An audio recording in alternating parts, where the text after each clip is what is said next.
বক্তব্য দেওয়ার দরকার নেই। 5টা সংগঠনের পক্ষ থেকে শুধু একজন বক্তব্য দেবে, জনাব মুসলিউদ্দিন আহমেদ। আসসালামু আলাইকুম। হাসাকাল পদুয়ার পাড়া এলাকাবাসীর পক্ষ থেকে মাদক বিরোধী আমরা যে গত কয়েক মাস আগ থেকে যে উদ্যোগ নিয়ে যে কাজ শুরু করেছি, আলহামদুলিল্লাহ আমরা আজকে এই পর্যন্ত এসেছি। আপনারা যারা আমাদের অনলাইনে দেখতেছেন এবং আমরা পুরো হাসাকাল পদুয়ার পাড়ার পুরো এলাকার মধ্যে মিছিলের মাধ্যমে জানিয়ে দিয়েছি, এটা এবার ওভার হয়ে গেছে। আমাদের আর কোনো সুযোগ আছে? আর কোনো সুযোগ নেই।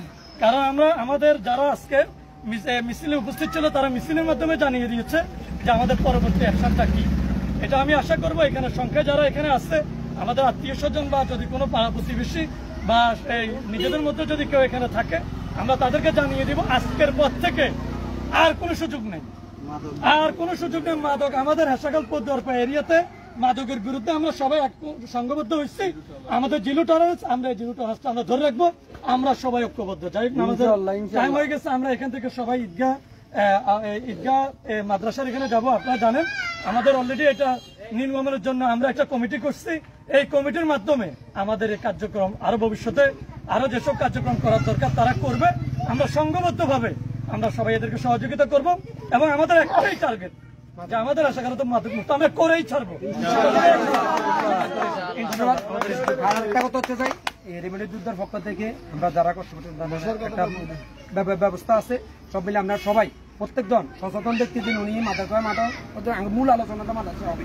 আমরা পরবর্তী এটা হচ্ছে মিছিলের পদক্ষেপ, পরবর্তী পদক্ষেপটা কি গতবার যে প্রোগ্রাম হয়েছে প্রোগ্রামে আলোচনা হয়েছে আমরা যারা মাদক সেবনকারী যে নামগুলো আছে তাদের পিতামাতা অভিভাবকদেরকে মানে ডাকা, সব মিলে এই পদক্ষেপ নিয়ে আমরা কিভাবে করবো। যেমন আমরা কালকে বসছি, আজকের এই মিছিলের পদক্ষেপটা হয়েছে, আগামী পদক্ষেপ কি এটা আমরা মাদ্রাসা আলোচনা করবো, সবাই মাদ্রাসায় উপস্থিত হবেন আশা করি।